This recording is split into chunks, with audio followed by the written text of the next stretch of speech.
Ok, esta es la, la lección número 10 para este curso, semana 6 del primer semestre del 2021, curso de teoría electromagnética 2. Hoy es 24 de marzo del 2021 y estamos viendo el tema de reflexiones, de incidencia perpendicular de ondas, reflexiones, y específicamente estamos analizando los casos de la onda estacionaria que se da en el medio de índice. Y eso es lo que estuvimos analizando la clase pasada y pues con lo que seguimos pues también el día de hoy.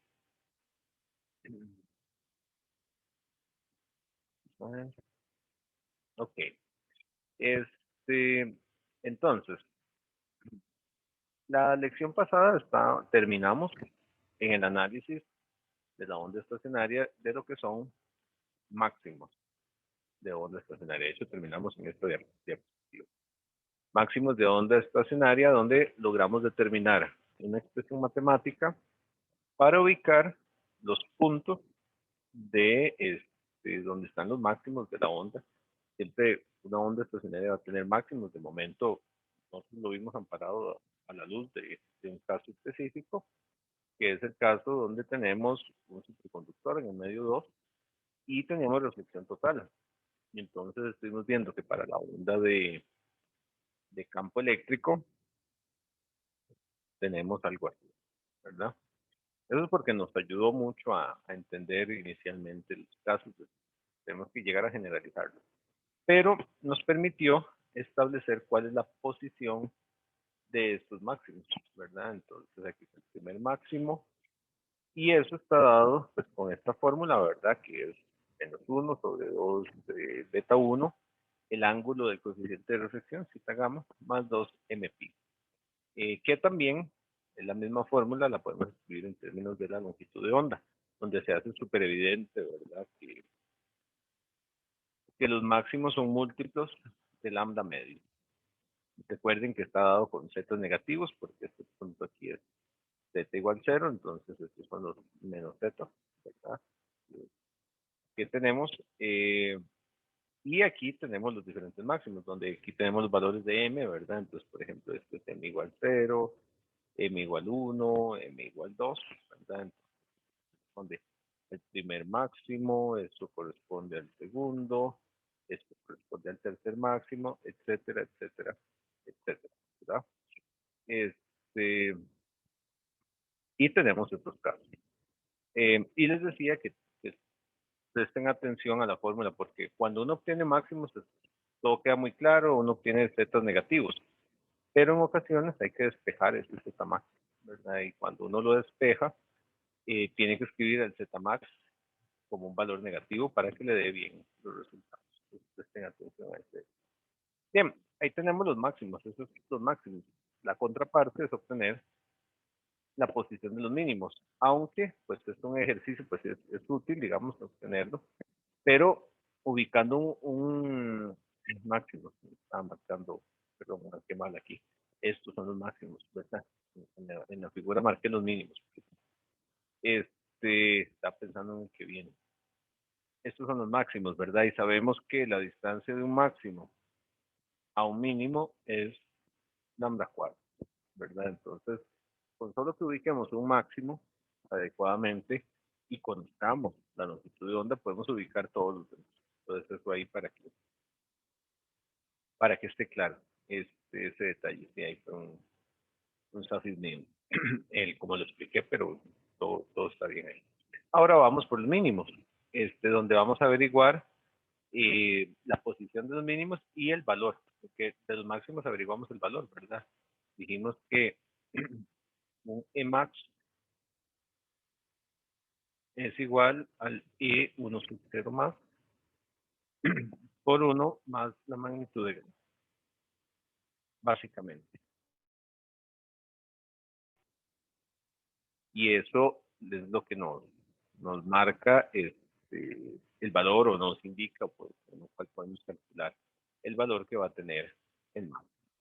Ahora vamos con el mismo análisis, pero para lo que son mínimos. Para los mínimos, pues usamos básicamente el mismo razonamiento, ¿verdad? Vamos a buscar esos mínimos. ¿Cuándo ocurren los mínimos? Pues cuando los factores incidente y reflejado están en contrafase.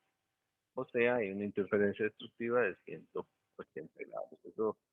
Eso quiere decir que en el medio 1, medio 2, medio 1, medio de incidencia, en realidad, hablando de un nombre, pues tenemos que los factores están girando, ¿verdad? Entonces tenemos la onda hacia acá, onda incidente, onda reflejada. Y entonces en su viaje de esas ondas, pues tenemos que hay puntos, ¿verdad? Son ondas que se mueven, ¿no? Y hay puntos donde sus factores van a estar en contrafase. En cualquier posición, pero que estén en contrafase, ¿verdad? Entonces, cuando yo encuentro, qué sé yo, que si el incidente está así y el reflejado está así, la sumatoria de eso me va a dar un mínimo. Y como ya vimos, las posiciones de esos mínimos son fijas, porque es una onda estática. Entonces, es lo que estamos buscando. Entonces, si lo analizamos según la ecuación, ¿dónde se dan esos mínimos? Cuando la diferencia de fases, esta es la fase de incidente, esta es la fase de la reflejada, cuando hay 180 grados de diferencia entre ellos. Entonces es relativamente sencillo, ¿verdad? Podemos marcarlo de esta manera. O sea, no importa el valor en sí, lo que importa es una diferencia de 180 o pi, ¿verdad? Entonces, cuando uno lo ve así, uno puede escribir, bueno, e a la j0 es igual a 1 y e a la j pi es igual a menos 1. Eso nos lleva muy fácilmente al valor del mínimo, ¿verdad? O sea, en el punto donde sean a 180 grados, tenemos esto. Y el valor del mínimo lo podemos establecer de manera muy clara, que el valor del mínimo de la... Esto no es extensión, esto es campo eléctrico. Esto es campo eléctrico. No es tensión. Un error. No sé por qué escribirlo ahí. Este,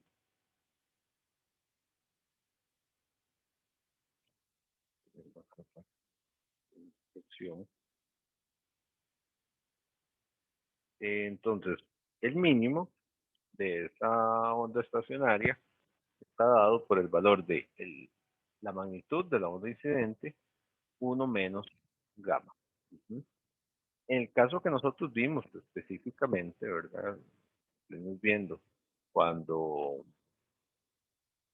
cuando el medio 2 es un conductor perfecto, pues vimos que gamma es igual a menos 1, ¿verdad? Por lo tanto, la magnitud de gamma es igual a 1. Entonces, ese caso nos llevó a que el mínimo pues sea un X más 1,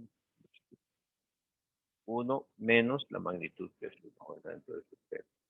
Y es el caso que estuvimos viendo. Pero eso es un caso muy particular en realidad. Entonces veíamos que inicia aquí, sube y es de 0, el mínimo. Sin embargo, esta fórmula sirve incluso para otros casos. Lo vamos a chequear. Entonces, ya con eso completamos el esquema donde tenemos máximos y tenemos mínimos, tenemos los valores en la onda estacionaria. Lo revisamos un poco mejor. Ahora, para averiguar dónde ocurren esos mínimos, usamos un razonamiento similar al que vimos antes. Tenemos la fase de incidencia, la fase del reflejado, y añadimos una diferencia de 180 grados entre ellos dos. Esto me va a dar la condición de un mínimo, haciendo que la impedancia, la distancia, perdón, sea la z donde sea el mínimo. Entonces, por eso lo llamamos ahí z mínimo. Y eso ocurre, bueno, como se ve aquí en las imágenes, cuando estos están a 180 grados, ¿verdad? Estos dos, o se giran, ¿verdad? Ven que aquí está como el rosadito este hacia abajo y el azul hacia arriba. Aquí están al revés, giraron 180. Entonces, cualquiera de las dos condiciones me va a dar un mínimo. En ese momento voy a tener un mínimo.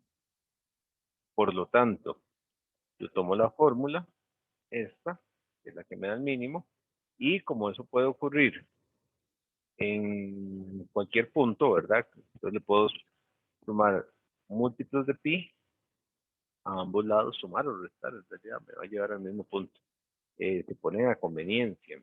Bueno, aquí se ponen con el menos según el giro que lleva, pero se puede llevar a conveniencia. Entonces simplemente, aquí esto se suma, ¿verdad? Nos quedan 2m pi, les pongo con el signo de conveniencia porque les da lo mismo sumar o restar. 2m. Entonces vean la expresión menos beta 1 zeta min, zeta 1 zeta min, zeta gamma más pi más 2m pi. De ahí, bueno, ahí hay una animación que ya habíamos visto. Las animaciones donde cómo se ve la tercera fase. Y despejamos zeta min. Al despejar zeta min, en este caso, este, al despejar zeta min, obtenemos una expresión que se parece a la que vimos antes para los máximos, porque no es igual, ¿verdad? Tiene un término más, que es esta, que a su vez la podemos sustituir por lambda, eh, en términos de lambda, y me queda de manera, pues digo, es similar, no es igual a la anterior. También vemos que los mínimos están en múltiplos de lambda 1 medios, medias longitudes de onda, este, y es zeta gamma 2 zeta gamma m más un medio, donde nuevamente 0 es el primer mínimo, ¿verdad? 1 es el segundo, 2 es el tercero. Y aplican exactamente las mismas consideraciones que hablábamos que les comentaba para los máximos, que ese también es un valor negativo, exactamente lo mismo. Entonces, así es como se ve, digamos, en términos genéricos, aunque estas fórmulas lo hicimos un poco amparados en los datos que vimos del conductor perfecto, en realidad, pues sí, se ve algo así, ¿verdad? En términos genéricos. ¿Qué pasa cuando gamma no es cero, ¿verdad? No es uno, la magnitud de gamma no es uno, ¿verdad? Sino que es un valor ahí. Entonces, tenemos que la magnitud de gamma es mayor que cero y menor que uno. Vamos a tener algo similar a él, donde la magnitud del E sub cero es esto, uno más la magnitud de gamma, más la magnitud de gamma, y el mínimo es E sub cero, uno menos la magnitud de gamma. Siempre son valores positivos, ¿verdad? La magnitud siempre es positiva, esto siempre va a dar positivo, entonces siempre vamos a tener ese caso. Y aquí lo que hice fue sustituyendo con los M, ¿verdad? Entonces el máximo con M, este es un M igual 0, también, ¿verdad? Es el primer mínimo, M igual 0, M igual 1, M igual 1 también, este sería M igual 2, M igual 2 también, ¿verdad? Y este sería M igual 3. M igual 3 para 4 máximos. 1, 2, 3, 4. Y en el dibujo alcanzó hasta un M igual 2, ¿verdad? Y así es como se ve una onda estacionaria para un caso general. Y eso es lo que tenemos ahí.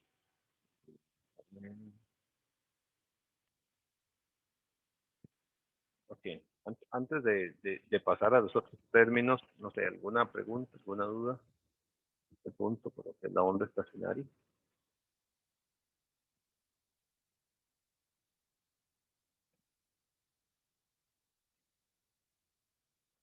Ok. Antes de avanzar, quiero hacerles notar algunas cosas. Están las ecuaciones, pero y es relevante. hacerlo notar porque a veces no es tan claro, ¿verdad? Tenemos que la magnitud del Emax, va a llamarle nada más a la magnitud de sub 0 por 1 más la magnitud de gamma. Y la magnitud del Emin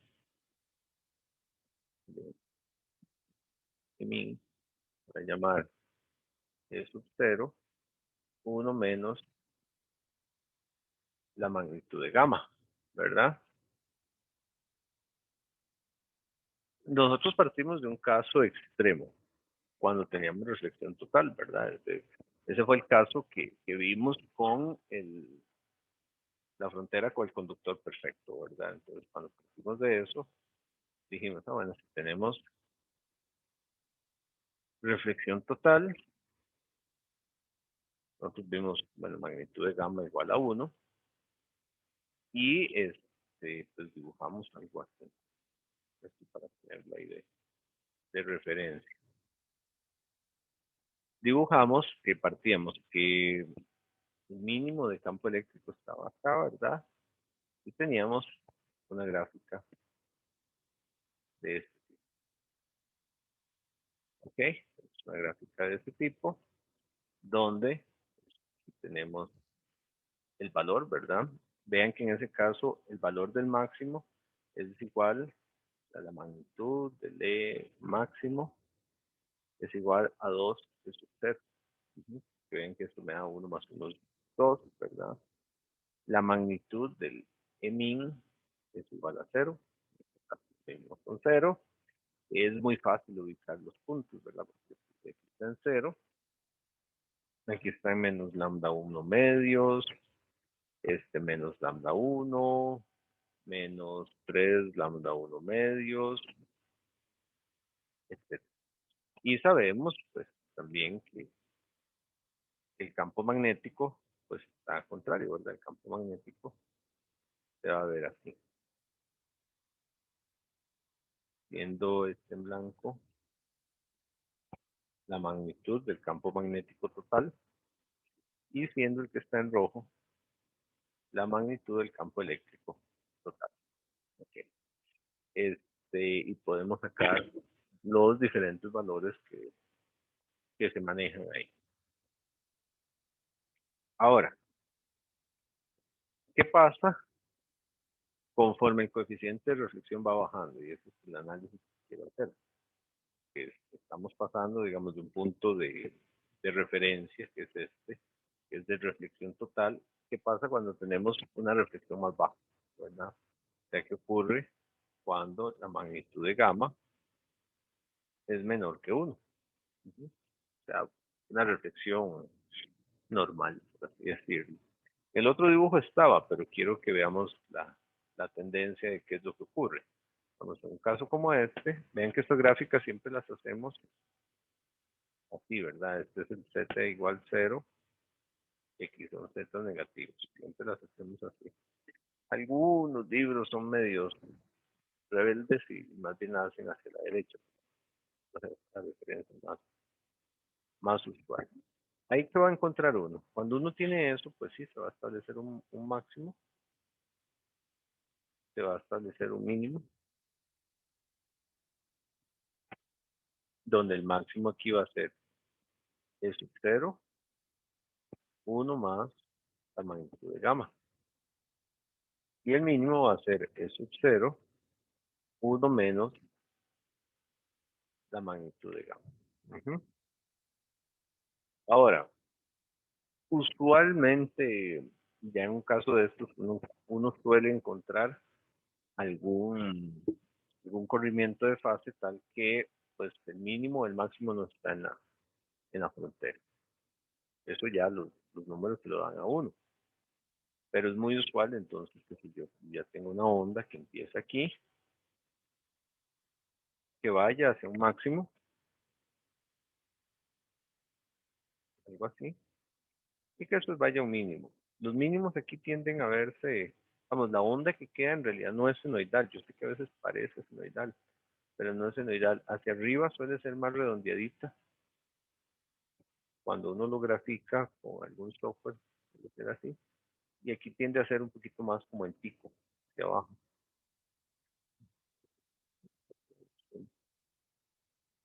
Entonces tiende a ser algo así y así. Porque vean la tendencia, vean que aquí esta, que es el caso extremo, reflexión total, aquí es full redonda, ¿verdad? Y aquí es como en un pico. Conforme la magnitud de gamma se va haciendo más pequeña, ella se empieza a levantar, pero sigue manteniendo como el piquillo ahí. Entonces arriba tiende a ser más redondeada y aquí tiende a ser como un piquillo. Tiende a ser algo así. Y eso es lo que va pasando ahora. La tendencia que quiero que vean. Esta es la máxima, el máximo rango, la máxima diferencia que va a haber entre máximo y mínimo. Conforme yo voy haciéndome valores más pequeños, esto se va cortando. Aquí yo también voy a tener el campo magnético totalmente en contrafase, pues sería, eso no cambia,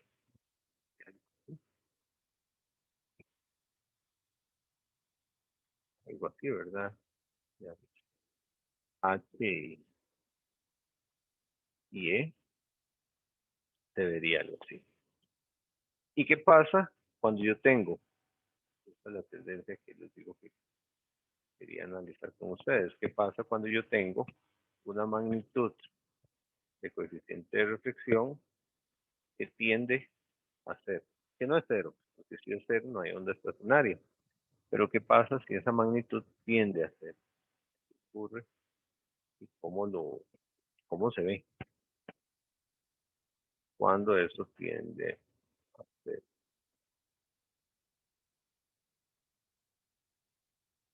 Cuando tiende a cero,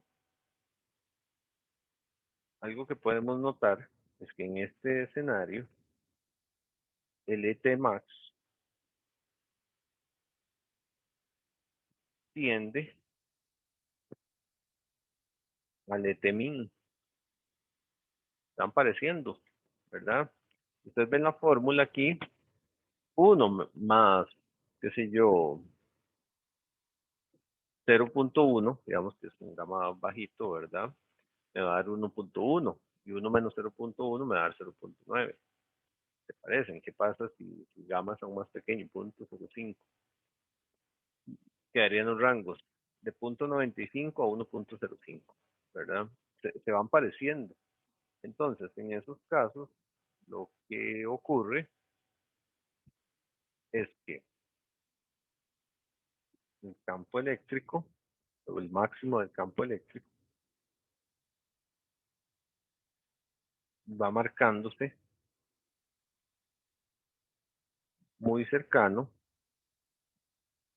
aquí con de manera simplista en la notación, y en min se van haciendo así muy cercanos. Y entonces vamos a tener un campo, ¿verdad? Que se hace ahí muy, incluso cuesta dibujarlo, ¿verdad? Se va haciendo muy pequeñito. Y la onda estacionaria, pues depende del valor, pero es menos perceptible. En algunos casos será apenas perceptible, será una onda súper pequeña. Y eso es lo que va ocurriendo. Ahora, ¿qué pasa si el coeficiente de reflexión efectivamente se hace cero? O sea, si ya la magnitud de gamma no es que tiende a cero, sino que es igual a cero. Y es igual a cero, simplemente no hay onda estacionaria, ¿verdad? En teoría, pues el Emax y el E mínimo son iguales, ¿verdad? Me daría una línea recta. En realidad, ahí lo que me daría es el valor promedio de la onda viajera. Entonces, eso como para que lo visualicen, ¿verdad? ¿Qué es lo que va pasando? Desde el caso de reflexión total, conforme va bajando el coeficiente de reflexión, ¿verdad? Y tomen en cuenta que no es como que se va subiendo, ¿verdad? Tal vez ahí en los dibujos no se nota tanto, pero digamos, aquí está el Emax, que es 2, es 0, ¿verdad? Y el min, que es 0. Entonces, aquí está de 0. Conforme conforme voy reduciendo el coeficiente de reflexión, la onda estacionaria se va reduciendo, pero con un valor promedio siempre de cero, ahí, alrededor de cero, ¿verdad? Entonces, por ejemplo, aquí es cero, está aquí a la mitad. Aquí también es cero, estaría a la mitad, ¿verdad? Siempre se va como achicando, pero manteniéndose alrededor de cero.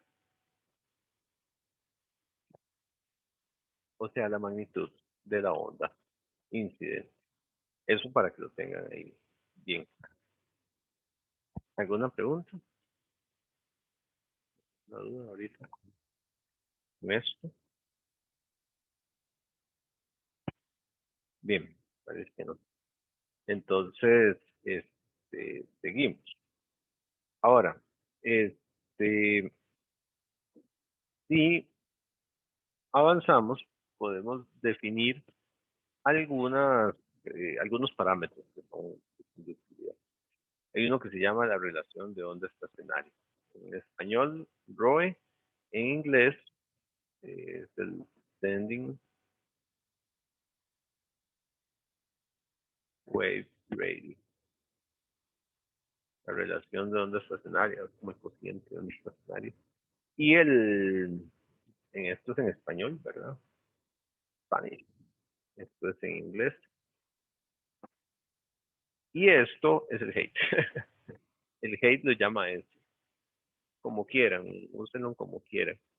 No sé, aquí es uno de esos casos donde a veces a mí se me hace un poco más fácil el ROE, pero si lo ven como SWR, es lo mismo, Standing Wave Rate.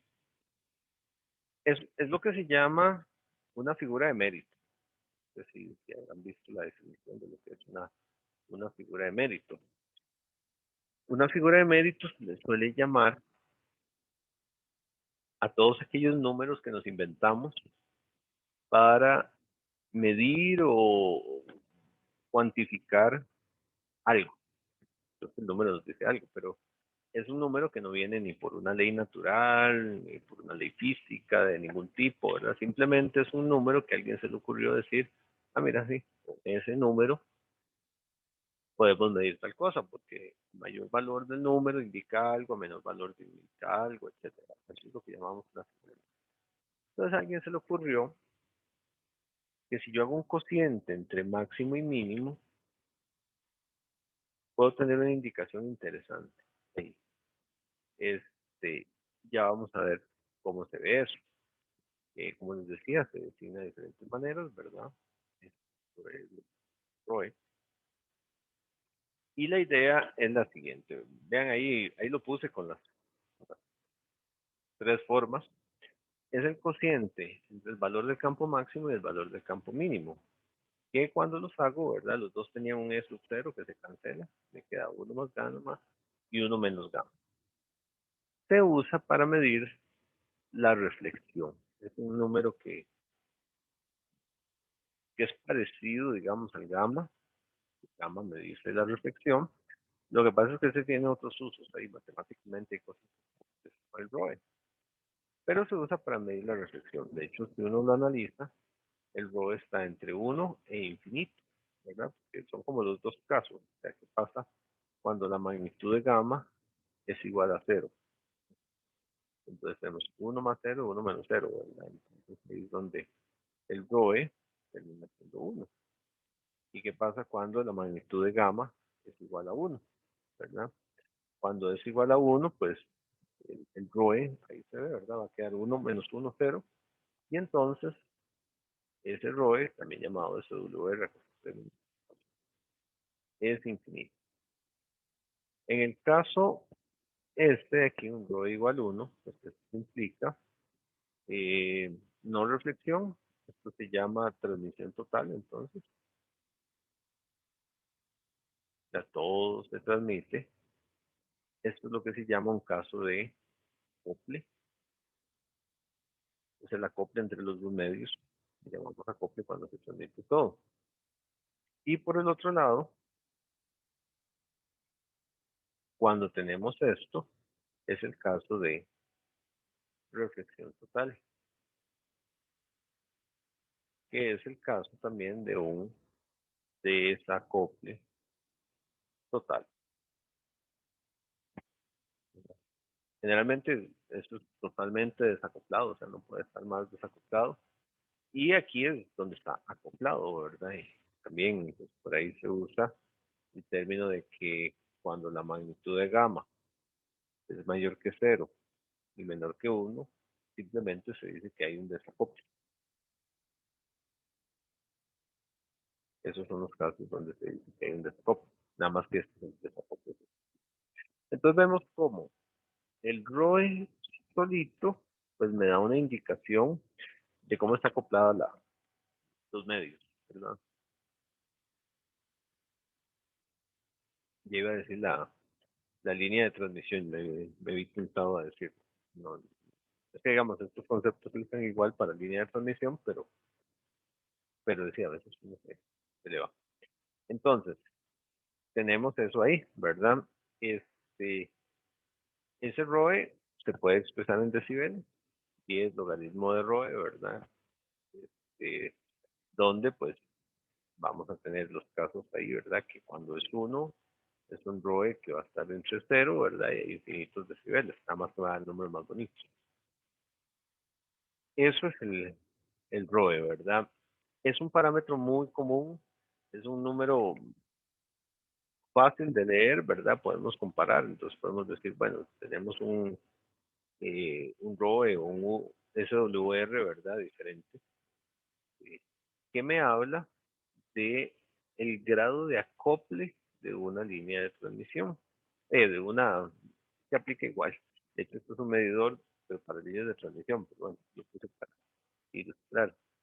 Es un medidor del grado de acople, en este caso, entre dos medios. Entonces vemos que, por ejemplo, aquí el SWR está dado unidades lineales, ¿verdad?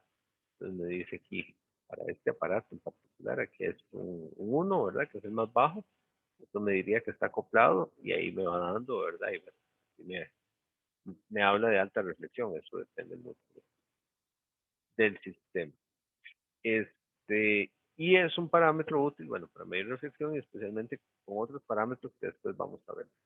¿Por qué eso? Entonces, bueno, ya ahí quedó definido lo que es el ROE, después vamos a ver su interacción con otras cosas, a ver muy claro por qué es importante. Ahora, en estos casos, pues, digamos, es esperable, según lo que entiendo. Y yo tengo medio uno, medio incidente, medio dos, ¿verdad? Entonces, es un medio con características distintas. Onda incidente, onda reflejada, onda transmitida. Sabemos, ya hemos visto, que la onda uno lleva un vector de Poynting, ¿verdad? Una potencia promedio 1 o más, que le podemos decir, porque es incidente. Vamos a tener una potencia reflejada, también en medio 1, pero menos, que es reflejada. Y tenemos una potencia transmitida, ¿verdad? Nos interesa saber en qué proporciones se divide la potencia. Digamos, no hay que hacer cálculos de nada para, por intuición, saber que esto va a pasar, ¿verdad? Que hay cierta potencia que se trae y que se va a dividir. Pero bueno, entonces nos interesa determinar la potencia reflejada y transmitida en función de la incidencia. ¿Cuál es la relación? Entonces vamos a ver. La densidad de potencia es esto, ya eso es conocido, ¿verdad? Y esta es la forma más general, que sería la densidad de potencia en el medio 1 incidente, aquí estoy usando una I para decir que es incidente, es igual a la magnitud al cuadrado sobre 2 la magnitud de eta 1, ¿verdad? La atenuación, en el caso que haya atenuación, todavía no hemos visto qué le pasa a la onda cuando hay atenuación, pero aquí lo podemos incluir sin problema, y coseno por el coseno de la impedancia característica. Muy bien, ahí. Ahora, la reflejada, de sí, ¿verdad? De la reflejada, ¿cuánto va a ser? De la magnitud de la onda viajera reflejada, es esto, pero menos, ¿verdad? Y lo mismo. exactamente lo mismo en ese caso.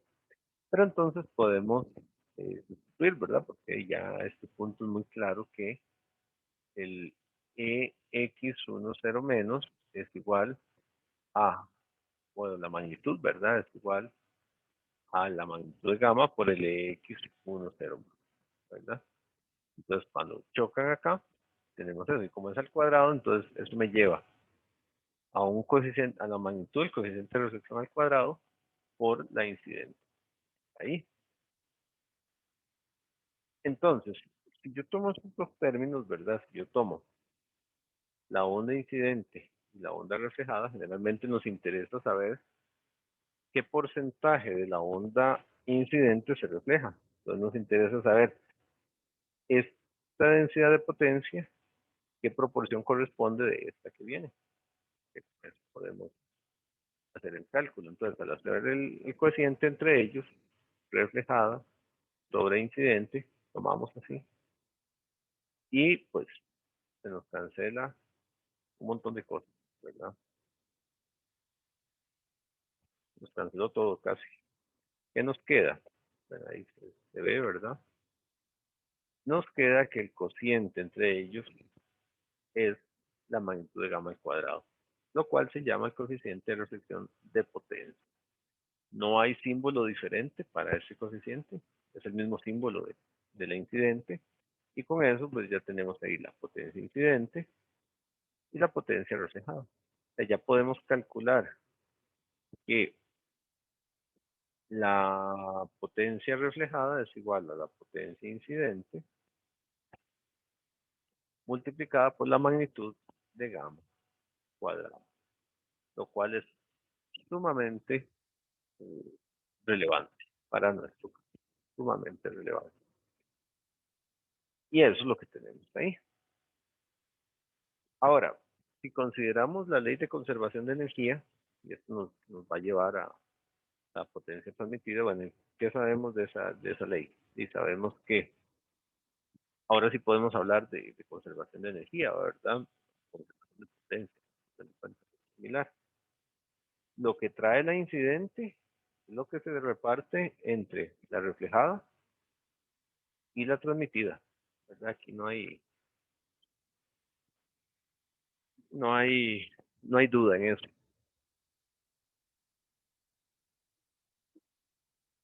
Y tiene que cumplirse eso. No hay duda.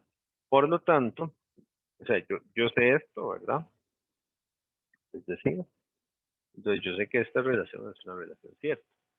Si divido todo entre la densidad incidente, lo cual se puede, ¿verdad? Es una relación bastante conocida, pues este cociente de aquí se me hace 1.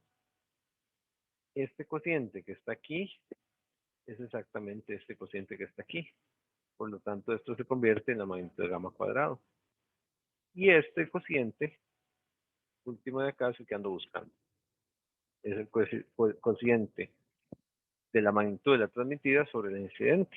Entonces, al hacer esas sustituciones, donde esa me da 1, la otra me da gamma cuadrado, puedo despejar que el cociente de la densidad de potencia de la onda transmitida en el medio 2 sobre la densidad de potencia promedio de la onda incidente es igual a 1 menos gamma cuadrado. Y eso es lo que llamamos el coeficiente de transmisión de potencia. Vemos que se complementan, esto sí, se complementan full, ¿verdad? El de transmisión y el de reflexión tampoco tienen un símbolo.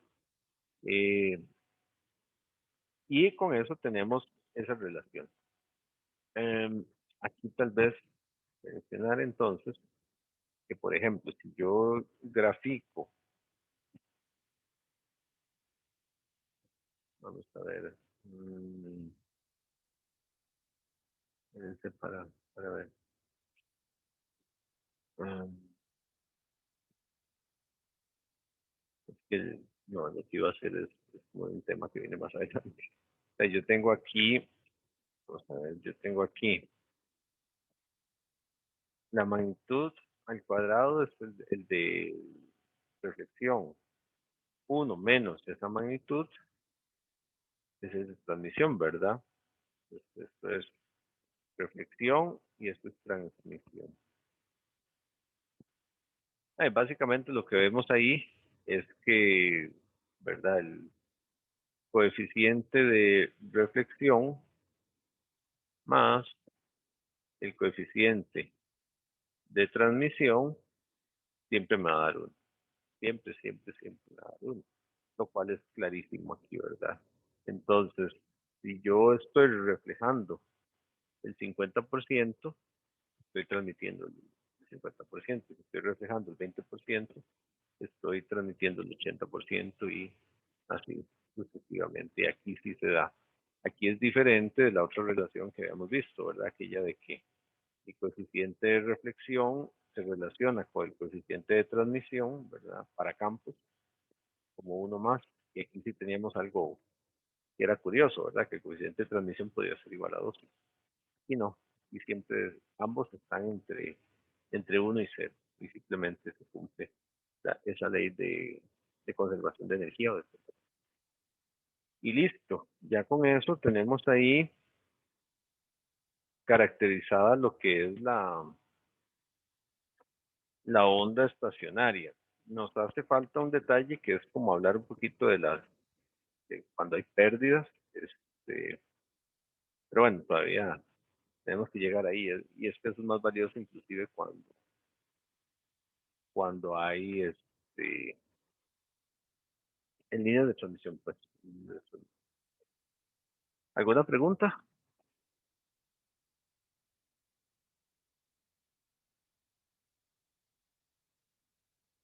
Ok, bueno, y todo parece, supongo que hacemos silencio. Entonces hagamos la pausita acostumbrada, tengo 1:52. Hablémonos para las 2 de la tarde. Sí, ¿no?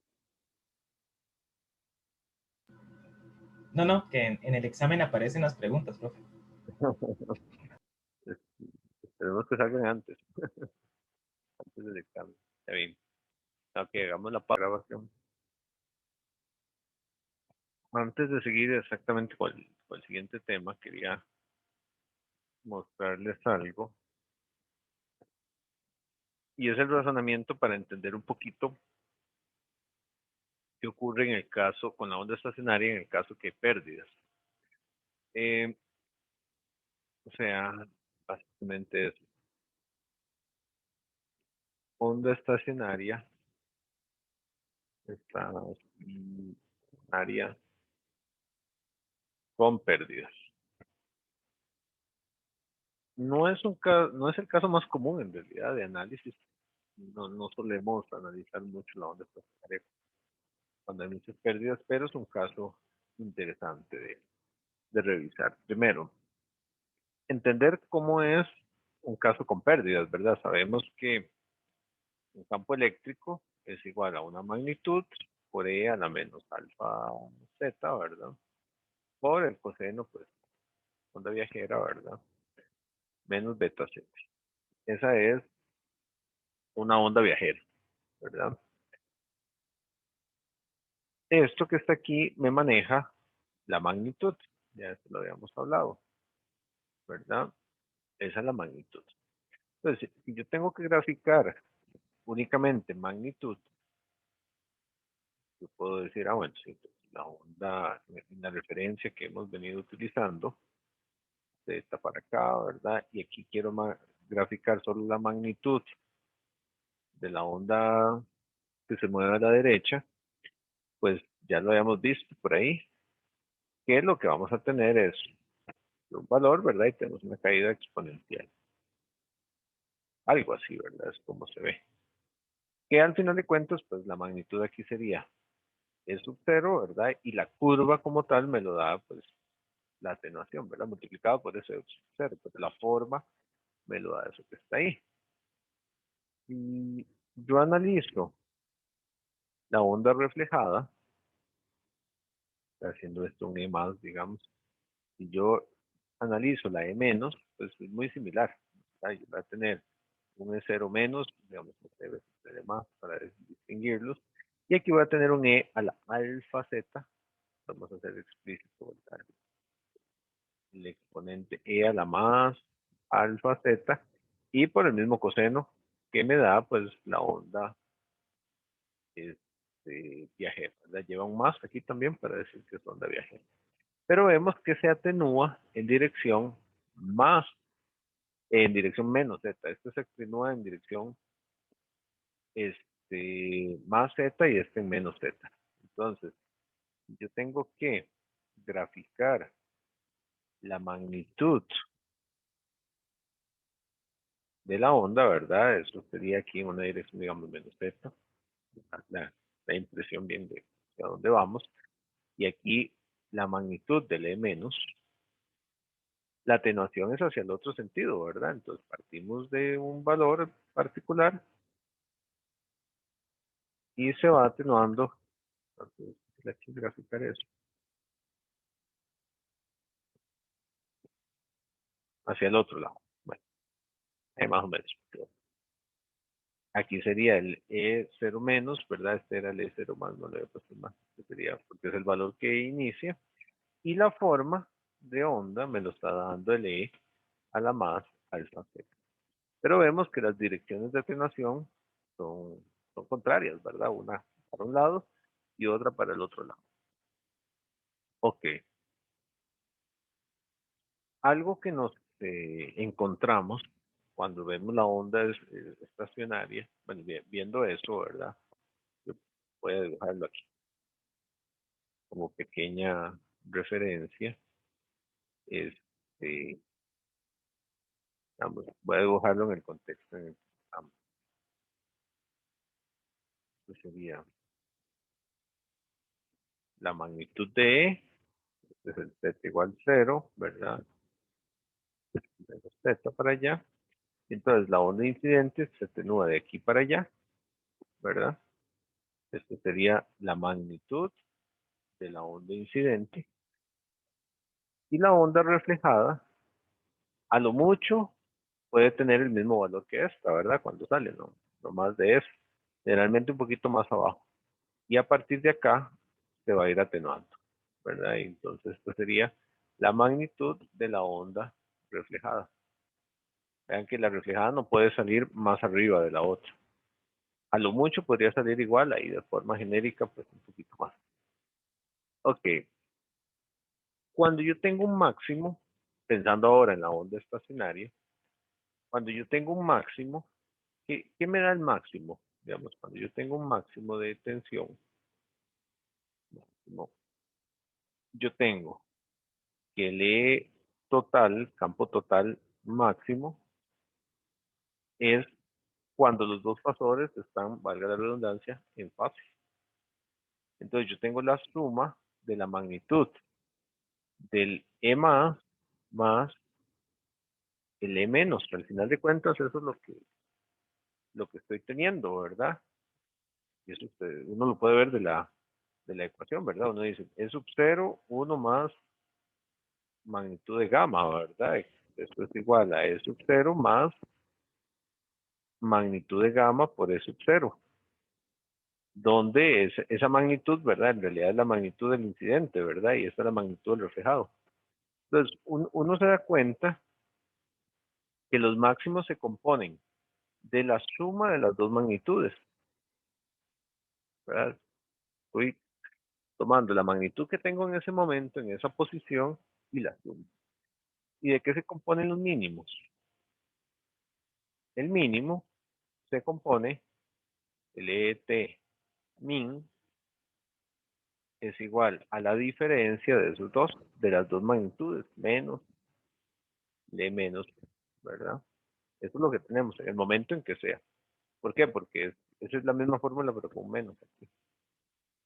Entonces, en los casos donde no hay pérdidas, que son los que hemos visto, pues la magnitud del incidente es fija. La magnitud de la reflejada es fija, ¿verdad? Cuando no hay pérdidas. Pero aquí sí hay pérdidas y esta, conforme se aleja la reflejada, va a ir disminuyendo hacia menos z, ¿verdad? Y la incidente, conforme avanza, va a ir disminuyendo. Entonces, claro, de igual manera yo tengo puntos donde hay máximos y mínimos, ¿verdad? Entonces, ahora sí, bueno, ¿cómo se ve la, esto menos Z, Z igual 0, la magnitud, ¿verdad? Entonces aquí yo tengo, ¿cómo se va a ver en un caso de estos? La magnitud del campo total. Los máximos y los mínimos son periódicos, eso ya lo vimos, ¿verdad? Cada lambda medio. Entonces, sí, no sé. Supongamos que tenemos cada tanto, ¿verdad? Y vamos a tener, digamos que estos son máximos. Entonces, digamos que hay un máximo, aquí hay otro máximo, y aquí hay otro máximo, ahí más o menos. ¿Qué le va a ir pasando a los máximos conforme yo me alejo de la interfaz? Y eso es lo que quiero que lo tenemos aquí. Conforme yo me alejo de la interfaz, vean que un máximo siempre es, vean el máximo, es la suma del incidente con el reflejado en el momento donde eso ocurre. Entonces vean que, por ejemplo, si aquí hay un máximo, suponiendo, digamos, aquí estoy suponiendo que la distancia entre estas dos líneas que dibujé es lambda 1 medios, y aquí también, esto es lambda 1 medios, ¿verdad? Y suponiendo que esto es un punto del máximo, ¿verdad? Máximo 1, máximo 2, y ahí van, ¿verdad? Máximo 3, 2, 1. ¿Qué le va pasando al valor del máximo conforme yo me voy alejando? Aquí es la suma de estos dos, ¿verdad? De esas dos magnitudes. Aquí es la suma de estos dos. Luego la suma de estos dos. Entonces, en términos generales, ¿cómo van? Y esto es pregunta para ustedes, buscando una respuesta. ¿Qué le va pasando a los valores de los máximos de la onda estacionaria conforme yo me alejo de la interfaz? ¿Qué le va ocurriendo a esos valores? ¿Están haciendo más grandes o más pequeños? Más grandes. Están haciendo más grandes, correcto. Gracias. Se van haciendo más grandes, ¿verdad? Vemos cómo los valores del incidente, conforme yo me alejo, se van haciendo más grandes. Y siempre les voy sumando los de la reflejada, que aunque se van haciendo más pequeños, es una suma, siempre, ¿verdad? Entonces van a ir creciendo, van a ir creciendo. ¿Con qué tendencia? Una tendencia ahí aproximadamente exponencial, ¿verdad? Y hay una tendencia aproximadamente exponencial, o sea, si yo parto de algún valor particular, va a ir creciendo. Aquí lo ideal sería como dibujar una línea punteada, pero no es O una sea, línea recta, ¿verdad? Sí, en el menos infinito, la onda, bueno, el E máximo tiende a E más, bueno, a la onda incidente. correcto, correcto. Listo, listo. Parece que fue ya el ojo del augurio de los Thundercats y logró ver más allá de lo evidente. Seguro ustedes no han visto esa faula, pero exactamente. Muy, muy, muy nuevos, profe. Muy retro eso para ustedes. Pero eran buenos los Thundercats. Este, correcto. Hay un punto, y la observación es correcta. Después de cierto punto, este E menos se hace cero, ¿verdad? O sea, hay algún punto donde la reflejada ya casi no existe, entonces lo único que vamos a tener es incidente. Entonces ahí el patrón en realidad es el valor del incidente. Ahora, si uno se pone muy legalista con, con estos valores que están acá, uno diría, pero eso está todo raro, porque ahí en z igual menos infinito, la onda tendría un valor menos infinito. Pues sí, digamos, los números dicen eso, pero obviamente la onda no partió desde menos infinito, ¿verdad? La onda partió de algún lugar que eso va a marcar el punto y es la distancia de donde estaba la fuente de la onda hasta la frontera. Entonces, bueno, los máximos van a seguir algo así. Y ahora, ¿qué le va a pasar? Digamos, esto sería como la línea de los máximos. ¿Qué le va a pasar a los mínimos? Los mínimos es la diferencia de ondas, ¿verdad? Una menos la otra. Entonces siempre es el valor este de la incidente que se va haciendo más grande, ¿verdad? Menos este valor que está aquí, que se va haciendo más pequeño, ¿verdad? Creo que es sumamente evidente cómo también van a ir creciendo los mínimos, ¿verdad? La diferencia de ellos se va haciendo más pequeña. Bueno, sí. Los mínimos se van haciendo más grandes cada vez, porque cada vez le resto menos. Y en algún punto se ve como yo parto de un mínimo, esos mínimos van a ir subiendo también, esto no es una línea recta, lleva ahí alguna valor exponencial, pero tienden a unirse, ¿verdad? Tal vez ahí además cómo se van juntando, ¿verdad? Mínimo. Se tienden a unir, en algún punto tienden a unirse. ¿Y cómo se vería la onda? Entonces, eh, de, lleva los puntos de aquí, pasa por máximos, pasa por mínimos, pero va a ir cambiando, ¿verdad? Aquí está muy exagerado porque tendría que ser un medio de altísimas pérdidas para que uno lo logre hacer así o que la gráfica sea muy amplia, ¿verdad? Pero más o menos eso es lo que va a ir pasando, donde tenemos registrados los máximos, ¿verdad? Y los mínimos de la onda estacionaria. Y en algún punto llegarían a ser iguales y llegarían a tener en realidad el valor de LS0. Pero eso es lo que ocurre con la onda estacionaria cuando hay pérdidas. Se ve algo así. De sus máximos y sus mínimos van. Esto más que todo se ve cuando vemos líneas de transmisión, pero me gusta verlo aquí porque me parece que complementa bien ya el caso, ¿verdad? De pensar, bueno, ¿cómo se ve la onda estacionaria cuando no hay pérdidas? Que los máximos y los mínimos son constantes. Y cuando hay pérdidas, que ellos van creciendo. Donde se aleja uno de la interfaz. ¿Alguna pregunta o algo? Ok, bueno, básicamente es lo que yo quería cerrar ahí con esa parte que lo tengan claro, digamos, de cómo es que se van viendo esos, esos valores. Listo, ya con eso tenemos onda estacionaria. Tenemos onda estacionaria, tenemos posiciones de máximos y mínimos, valores de máximos y mínimos. Para calcular estos valores, pues habría que calcular el valor, ¿verdad? En cada punto, ¿verdad? O sea, si yo quiero calcular cuánto vale el, el máximo aquí, por ejemplo, ¿verdad? Me pregunto yo, bueno, ¿cuánto vale el máximo en ese punto? ¿Cuánto vale ahí? ¿Qué hay que hacer? Hay que calcular la magnitud del incidente en este punto, calcular la magnitud del reflejado en ese punto y hacer la suma. Y si yo quiero saber, por ejemplo, cuánto vale, por ejemplo, el mínimo en este punto, ¿qué tendría que hacer? Tendría que calcular la magnitud del máximo, la magnitud del incidente, la magnitud del reflejado y hacer la diferencia. Porque yo sé que en esos puntos están en contrapaso, de manera directa. ¿Ok? Entonces, bueno, eso ahí para dejarlo claro.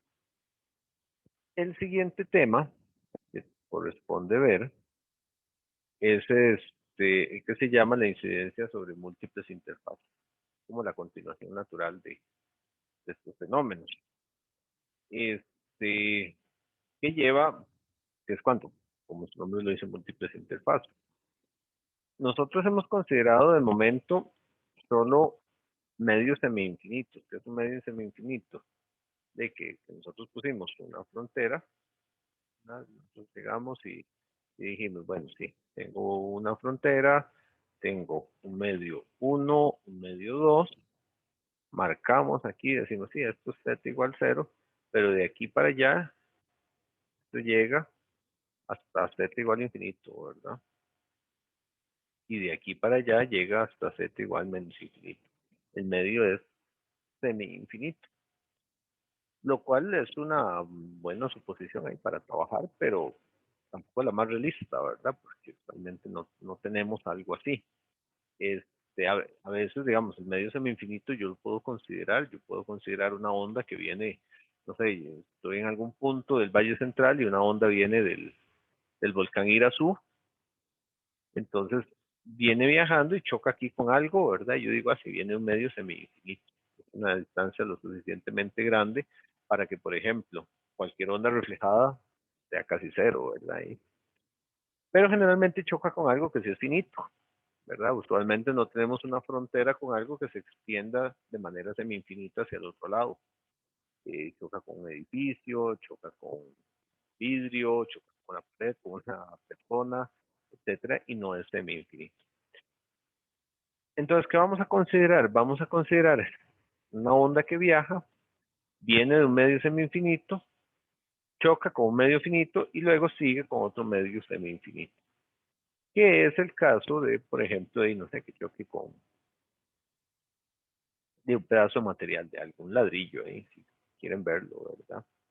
Este, considera uno que, que tiene un ladrillo, o algo así, y entonces la onda viene, choca con ese medio, y lo que salga, ¿verdad?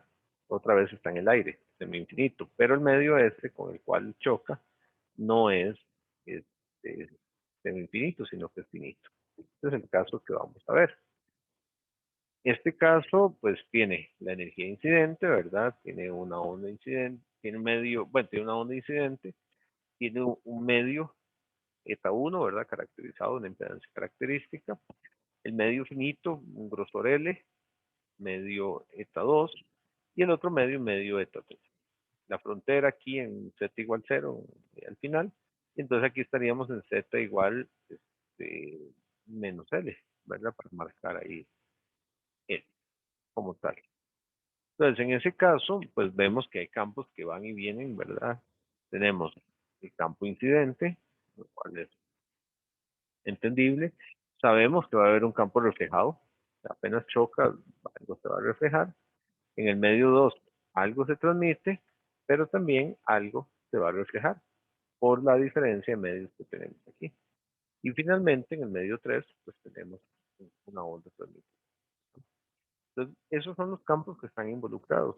Lo que incide en el medio 1 se refleja en el medio 1, incide y reflejado, incidente y reflejado en el medio 2, y transmitido en el medio 3 que no tiene reflexión por ser semi-infinito, ¿verdad? Entonces, básicamente eso es lo que tenemos ahí. Este, y bueno, ahí una imagencita de cómo se ve, ¿verdad? Esto es una aplicación muy típica en lente.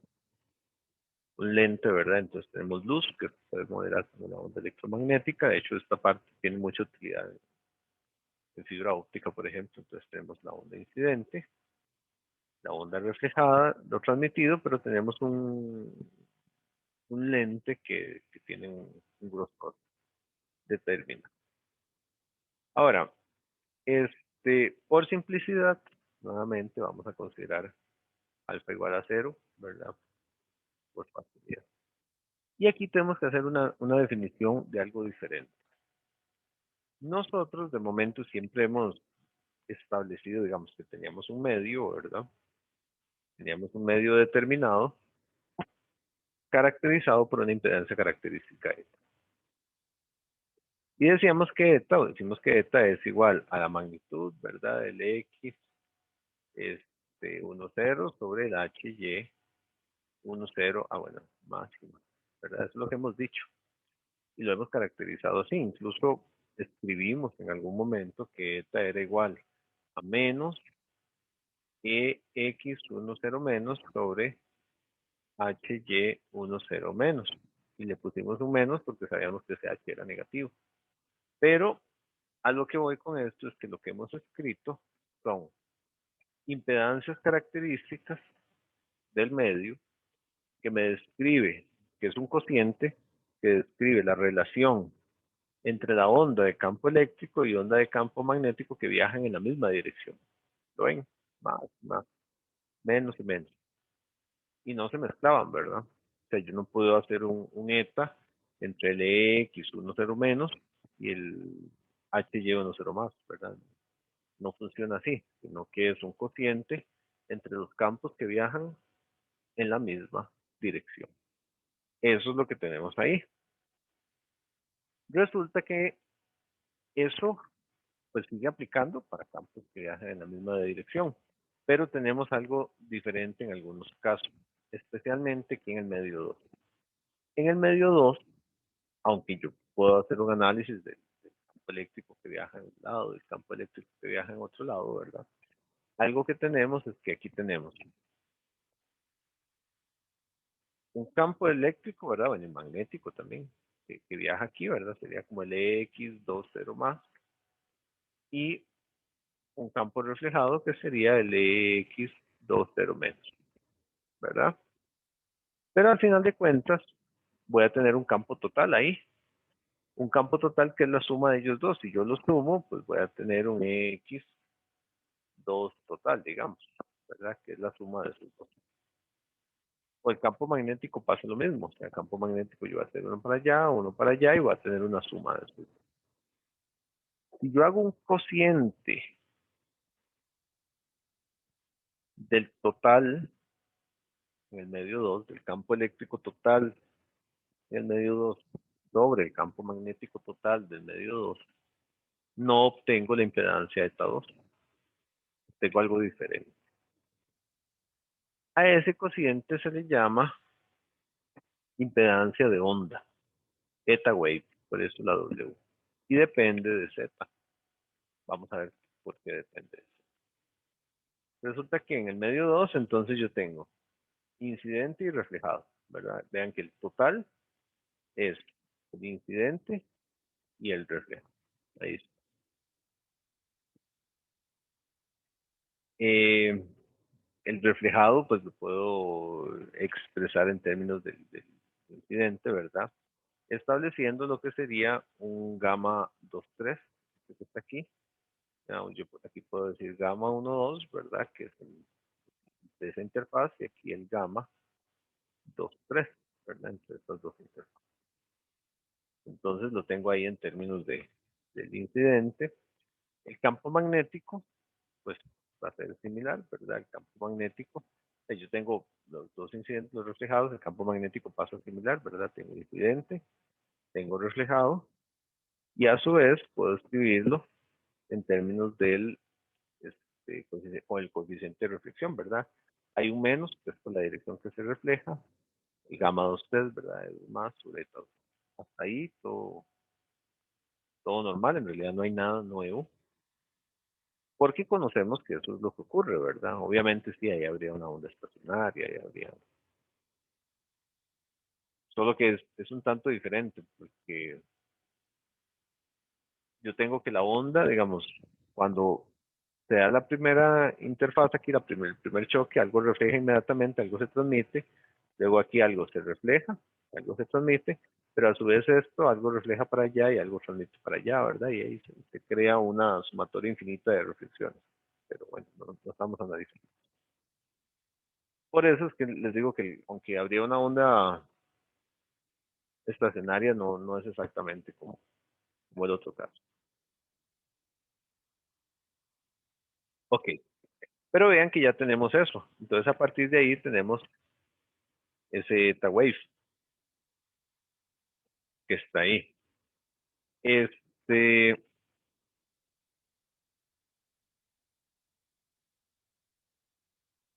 ahora, definimos la impedancia de onda como el cociente de campos totales, ¿verdad? Este está aquí. Este sería el cociente totalmente, ¿verdad? Donde el total del medio 1 es la suma de la incidencia reflejada en ambos casos, eléctrico y magnético. Cuando vemos eso y hacemos los cocientes de las expresiones que teníamos antes, queda muy conveniente cuando uno lo expresa todo en términos de la magnitud del incidente, porque se cancela aquí todo, ¿verdad? Se van esos términos que están ahí, entonces los cancelamos. Y la expresión, bueno, aquí saco a factor común, ¿verdad? 1 sobre eta 2, y entonces el eta 2 está para arriba, que es este que está aquí. Me queda la suma de E a la menos J beta 2Z, ¿verdad? Aquí más gamma 2,3, E a la más J beta 2Z. Aquí el con menos, ¿verdad? la expresión que queda ahí. Y si uno sustituye el coeficiente de reflexión 2,3, que recuerden es el que está aquí, gamma 2,3, ¿verdad? Sería eta 3 menos eta 2 sobre eta 3 más eta 2. Y a su vez sustituye Euler, lo cual hace un pequeño terremoto algebraico, ¿verdad? En la expresión, pero no es nada del otro mundo. Resulta que uno lo puede acomodar de manera muy bonita para que le quede así, pero uno ve de dónde sale, ¿verdad? Uno ve de dónde van a salir los valores, ¿verdad? Hay valores que se suman, que se juntan, ¿verdad? Y hay una distribución de valores. Pero se puede escribir y se ve muy claro la secuencia, eso es cuestión de hacer el álgebra. La impedancia de onda en la región 2, que es el cociente nuevamente de los campos totales. Aquí sí quiero que quede muy claro que el eta wave es diferente del eta 2, ¿verdad? Son conceptos ligeramente distintos. Uno es el cociente de campos que viajan en la misma dirección y el otro es el cociente de campos totales. Y eso es lo que se llama la impedancia de onda en la región 2. Entonces, conceptualmente es diferente, ¿verdad? Son parecidos, pero es diferente. Entonces, el eta normalito, ¿verdad? Es este. Eh, no, el eta normalito es el eta normalito es el cociente, ¿verdad? Entre campos que viajan en la misma dirección y este es entre campos totales. Una vez que tenemos eso, entonces vemos lo siguiente. Bueno, antes de avanzar por acá, vean lo interesante aquí. Si vemos la expresión, desde el inicio se marcó un eta de z. Vemos que, bueno, eta 2 y eta 3 son constantes. Pero aquí hay una dependencia, bueno, con beta 2, ¿verdad? Y a su vez con la longitud de onda en el medio 2, si lo queremos ver, ¿verdad? Longitud de onda es igual a 2pi sobre beta, o beta es igual a 2pi sobre lambda. Entonces hay una dependencia ahí con la constante de fase o longitud de onda, como lo quieran ver, en medio 2. Bueno, están los zetas ahí, y sobre todo hay una dependencia con z, con la posición. O sea, no es lo mismo el eta wave aquí, que aquí, que aquí, que aquí, que aquí. Varía. ¿Por qué? Porque cada vez vamos a tener valores de z distintos. Entonces, por eso es que se marca como una función de z. Entonces, ya siendo conscientes de la existencia de ese eta, como el cociente entre campos totales, veamos la reflexión de campos en la primera interfaz. O sea, yo quiero definir cuánto se, bueno, antes de plantear ahí, yo sé que algo incide y algo se refleja, pero no es tan simple como decir gamma 1, 2. ¿Por qué no es tan simple? Por lo que les decía hace un rato, ¿verdad? Tenemos una onda que incide, que inicialmente una parte se refleja, una parte se transmite, una parte transmite, otra parte refleja, y aquí empezamos a tener reflexiones infinitas. Entonces, de esto que se reflejó, una parte se transmite, otra parte se refleja, y aquí otra vez, ¿verdad? Y es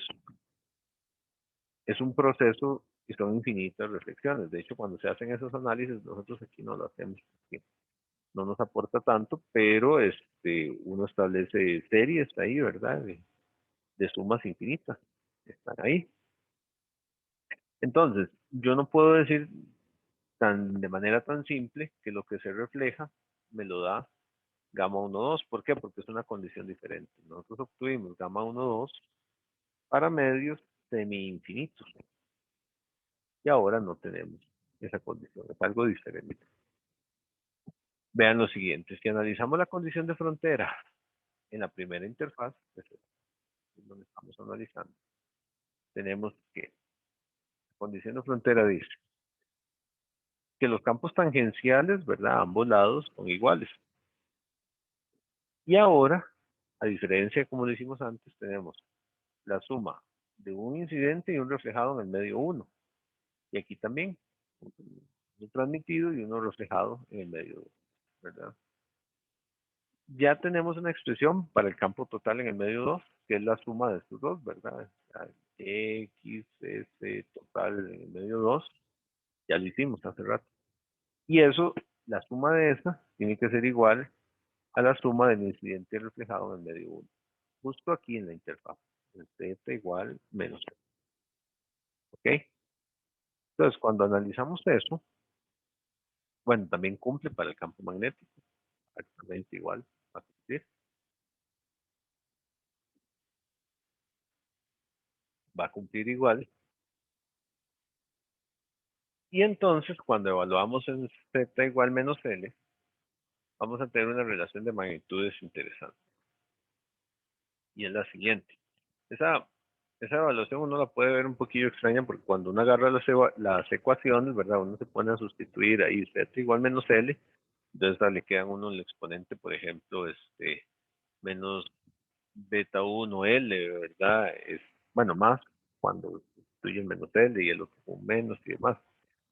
Pero en realidad es la misma condición de frontera que analizamos antes, como cuando teníamos aquí Z igual 0. Entonces, digamos, para efectos de ese cálculo uno puede pensar como si estuviera en Z igual 0, porque lo que hace es que se eliminan los exponentes. Uno puede jugar ahí con factores y demostrar. Aquí es más como por un asunto de intuición para ahorrar tiempo.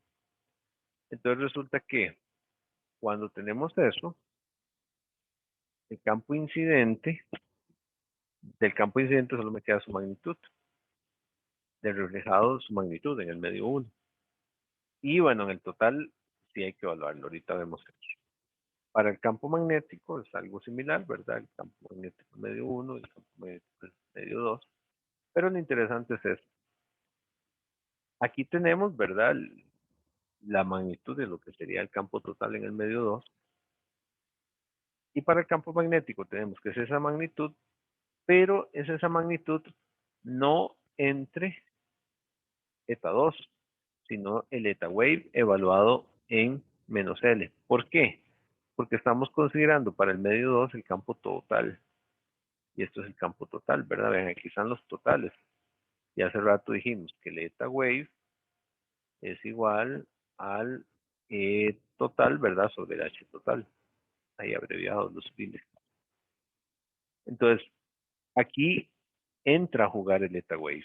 Y esta es la parte, digamos, interesante. Obviamente, si lo estamos haciendo en una condición de frontera, va a ser en Z igual menos L. Entonces, cuando hacemos esto, se pueden combinar las ecuaciones. Vean como lo hicimos antes. Yo puedo sustituir, yo puedo agarrar esto y sustituirlo aquí, ¿verdad? Por x10 más y x10 menos. Cuando yo hago esa sustitución, me queda una única ecuación que es el x10 más sobre esta 1 menos el x10 menos sobre esta 1 igual a x10 más x10 menos sobre eta wave evaluado en menos L. De esta ecuación, vean que solo tiene reflejado e incidente. Nada más. ¿Qué es lo que yo estoy buscando? Yo estoy buscando el cociente de lo que incide aquí y lo que refleja aquí. Nada más que tengo la intuición de que ya no depende, como en el caso anterior, únicamente del coeficiente de reflexión 1, 2, sino que hay algo más involucrado. Y aquí se nota. Va a depender del eta 1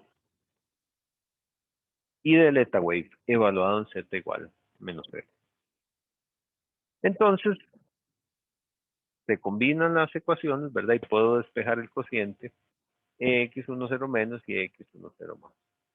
Bueno, aquí le llamé gamma 1, 2 a este, que sería el gamma verdadero, por así decirlo, ¿verdad? Porque el gamma de eta 2 menos eta 1 sobre eta 2 más eta 1 no es el que me da la reflexión en ese medio 1, sino que el que verdaderamente me da cuánto se está reflejando es este gamma 1, 2, que sería al eta wave evaluado en z igual menos L, menos eta 1, y eta wave evaluado en z igual menos L, más eta 1. Esa combinación es la que me dice cómo se ve eso. Entonces, si yo agarro eta igual menos L, ¿verdad? Eh, y lo evalúo ahí, es como si fuese una impedancia de entrada, que está indicada desde hace rato. Un eta de entrada, un eta in, como la impedancia equivalente vista desde allá. Ese eta igual, eta wave en eta igual menos L es una impedancia de entrada. Se parece mucho en un circuito, ¿verdad? Cuando uno tiene circuitos ahí con un montón de elementos y dispositivos ahí en el cajito. Muy bonito. Y tenemos un montón de elementos al final de cuentas para alimentar una carga. Bueno, y se acuerdan que uno decía, bueno, y voy a calcular la impedancia de entrada desde aquí, o la impedancia de entrada desde aquí, cuántos elementos hay, ¿verdad? Etcétera, etcétera. Bueno, es similar. Yo podría calcular la impedancia de entrada, el eta wave, aquí, aquí, etcétera. ¿De qué depende? El grosor, al final de cuentas, ¿verdad? Del punto donde estoy evaluando. Entonces, si yo sustituyo por z igual menos L, vean la expresión que teníamos antes, para tenerla presente, creo que estaba aquí. Vean que son cosenos de beta 2z, beta 2z, todos los argumentos positivos, ¿verdad? Ahora sustituimos z igual menos L. Entonces, al hacer la sustitución, me quedan negativos en todos los argumentos. Me queda menos beta 2L de entre los cosenos y los senos. Sabiendo que el coseno es función par, este menos no, no, lo podemos eliminar simplemente. Y sabiendo que el seno es una función impar, este seno que está aquí, lo podemos cancelar aquí, ¿verdad? Entonces, si uno toma en cuenta el signo, le queda la expresión así, donde lo único que tiene que sustituir es el grosor del medio 2. Únicamente el grosor del medio 2. Aquí hay que prestar atención, ¿verdad? Está evaluada en una distancia negativa, ¿verdad? Que cambió los signos a eta wave. Esta expresión, así como está, es una expresión hecha para solo sustituir el grosor del medio 2. Ya no hay que ponerle el signo, ya el signo fue tomado en cuenta. Eso tiene que tomarlo muy en cuenta a la hora de hacer sus formularios, ¿verdad? Saber cómo se usa la fórmula, ¿verdad? Y adicionalmente, si yo divido entre coseno todo, ¿verdad? Me va a quedar seno sobre coseno y me son tangentes. Y me queda una expresión. Esta es la impedancia de entrada en el medio 2 o para un medio 2 de grosor L. Y aquí no hay que sustituir signos, ¿verdad? Y esto es esa impedancia de entrada. Y ahora sí, ¿qué es lo interesante? Que ese coeficiente de reflexión real, yo le dije real ahí porque es el que verdaderamente me habla de esto, es gamma 1,2 es igual a eta in menos eta 1. Eta in más eta 1. Si uno compara con el caso de medios semi-infinitos, ¿verdad? Uno decía, gamma es igual a eta 2 menos eta 1 sobre eta 2 más eta 1, ¿verdad? El medio al que iba menos en el que estoy, ¿verdad? Al que voy menos en el que estoy. Y también, solo que es una impedancia de entrada, la que me recibe, no es eta 2, sino la impedancia de entrada. De ahí la importancia de definir esa impedancia de entrada, quedando el coeficiente de reflexión verdadero o que verdaderamente me dice cuánto se está reflejando de esa forma, porque ya con ese coeficiente, pues yo puedo decir así, ¿no? Entonces lo que se está reflejando es igual a la magnitud del incidente, x10 más, por gamma 1,2, pero gamma 1,2 definido a partir de la impedancia de entrada. ¿Ok? ¿Alguna pregunta ahí?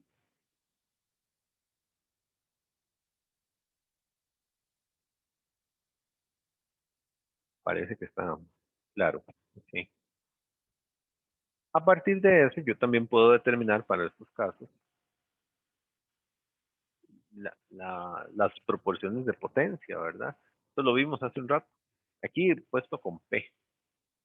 Se puede poner también como vector de Poynting, como quieran. Entonces, la potencia reflejada es igual a la potencia infinita, la potencia incidente por gamma, por la magnitud de gamma 1, 2, ¿verdad? Es el mismo concepto de hace rato. Y la transmitida por el coeficiente de transmisión, que sería 1 menos gamma 1, 2. O sea, este es el coeficiente que manda, ¿verdad? O sea, yo puedo, una vez que yo tengo una impedancia equivalente, esa impedancia tiene el efecto de eta 2 y eta 3, ¿verdad? Entonces yo puedo sustituir esto por un esquema equivalente de medios, como si fueran dos medios semi-infinitos, ¿verdad? Pero con la diferencia que este no es eta 2, el valor de este es eta in. Y entonces eso me define el gamma que yo tengo aquí. Entonces yo digo, ah, sí, aquí viene algo y se refleja algo y se transmite algo. ¿Cómo lo puedo ver a partir de ese gamma? Con la diferencia de que ese gamma es igual a eta in menos eta 1 sobre eta in menos eta 1, ¿verdad? Entonces vean el modelo equivalente que yo puedo hacer. Puedo llevar un caso de dos interfaces, sí, dos interfaces a un caso de una interfaz, de tres medios a un caso de dos medios. Como estamos asumiendo que no hay pérdidas, lo que no se refleja se transmite, ¿verdad? Si hubiesen pérdidas, ahí sí ya ahí habría que hacer cálculos un poquito más complejos y determinar cuánto se está disipando en el medio 2. Entonces, por conservación de energía, aquí sí, ¿verdad? La potencia incidente es igual a la reflejada más la transmitida. Y eso sí es pura conservación de energía. Tendríamos ahí. Siempre y cuando alfa sea igual a cero, ¿verdad? Para que el material no absorba potencia. Porque si el material absorbe potencia, ¿verdad? Habría que sumarle aquí como potencia de pérdidas, de losses, de pérdidas. Si absorbiera algo de energía. Este, ¿cuánto se pierde en el medio 2? Si fuera el caso, igual, conservación de energía, ¿verdad? Es una cosa de lógica ahí. Profe, nosotros hemos casi que durante todo el curso tomado ese alfa como igual a cero, que es que en la vida real eso es así. O sea, que es muy raro que yo me vaya a encontrar con algo que coma tanta potencia como para tomarlo en cuenta. No es muy raro, pero no son los casos típicos para nosotros. Digamos, para los casos que hemos hecho análisis, por ejemplo, donde hay una onda estacionaria, donde hay una onda, donde hay un juego, una superposición de campos o algo así, nosotros tomamos alfa igual a cero, porque es como lo más típico para nosotros, digamos. Yo estoy transmitiendo en el aire, ¿verdad? El aire puro, la atenuación es muy baja. La atenuación viene generalmente no por absorción, sino por dispersión de la onda, ¿verdad? La onda se va dispersando en el espacio y es cuando veamos antenas, pues, lo vamos a ver un poquito, pero no tanto por alfa. Ahora, cuando hay nubes y hay agua y demás, hay una absorción, solo que es una absorción no uniforme, ¿verdad? Y es muy complicado aplicar exactamente estas ecuaciones. Entonces, bueno, eso es en el aire. Entonces ya ahí hay algunos modelos un poquito más empíricos para determinar otras cosas. Para los casos que son de interés de nosotros, es por ejemplo esto. Este caso, por ejemplo, hoy no vamos a llegar a aplicaciones acá, pero esto se aplica, por ejemplo, cuando tenemos un lente. Y ahí, en una distancia de un lente, que puede ser milímetros o hasta menos, las pérdidas son tan bajas que uno dice, a ver, alfa es más o menos 3. Los casos de onda estacionaria, sí hay pérdidas, pero generalmente las pérdidas son bajas. Entonces, por ejemplo, lo que estuvimos viendo hace un rato, ¿verdad? De que la onda estacionaria se va así para arriba, ¿verdad? Eso es apreciable en línea, bueno, en medios muy extensos. Generalmente para nuestro caso, eso casi no lo vamos a ver. Entonces nosotros nos concentramos en regiones pequeñitas donde el alfa parece cero, ¿verdad? Donde el alfa es aproximadamente cero. Ahora, en polarización vimos alfa igual cero. Entonces que el alfa, la atenuación no afectaba en nada la polarización. Entonces, no es como que estemos despreciando el alfa ya lo vimos, hicimos un análisis de la magnitud, ¿verdad? ¿Qué pasa conforme avanza, ¿verdad? Que va cayendo y luego el otro también va cayendo, eso hay que tenerlo súper en cuenta y demás. Sabemos cómo son las pérdidas de potencia, que es un factor E a la menos 2 alfa z, etcétera. Está ahí el alfa, pero para ciertos análisis podemos despreciarlo, digamos. Cuando pasemos a líneas de transmisión, para algunos casos lo vamos a considerar, pero muchas veces, como la función de una línea de transmisión es llevar energía de un lado al otro, solemos trabajar con alfas que tienden a cero, que tienen pérdidas en kilómetros, por ejemplo, y en kilómetros. Y si lo vemos con una línea de transmisión en metros o en centímetros, también podemos considerar que el alfa es igual a cero. Entonces, no es como que lo estemos invisibilizando del todo, pero para muchos casos de aplicación uno puede de manera práctica decir, no, alfa es tan pequeño que es casi cero. Es eso. Ahí, gracias, profe. Y bueno, quedemos por aquí. Hoy no nos daba tiempo igual de terminar, pero sí avanzamos bastante. Entonces, nos vemos el viernes, no sé, bueno, a menos que haya alguna otra pregunta.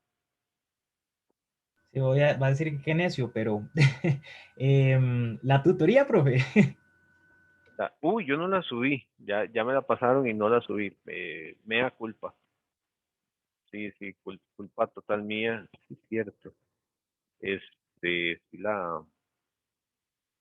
es la tutoría 3, ¿verdad? La que corresponde, sí, es 24. Sí, exacto. Sí, voy a dejarla abierta aquí está la tutoría. Eso es mea culpa. Los doctores me la pasaron y no la he subido. Gracias que me dijo, voy a subirlo de una vez. Y para la próxima lección del viernes, ¿vamos a terminar de ver todos los temas? No va a ser tan rápido todo. Tal vez. Ah, ok. Vamos, Perfecto. vamos a ver qué tan violento me pongo a recorrer temas. Es para aprovechar Este, Semana Santa. eh, para ver lo que falta. Hay buena posibilidad de que terminemos. Aunque son varios temas que están ahí, digamos, los dos últimos son rapidísimos. Por lo menos, si no lo vemos todo, avanzamos bastantísimo. Eso Okay. lo vemos en el viernes. Ok. ¿Alguna otra cosa? Profe, ¿me puede esperar un segundo cuando termine la clase y ya todos salen? Es una pregunta muy rápida. Voy a detener la grabación entonces de una vez.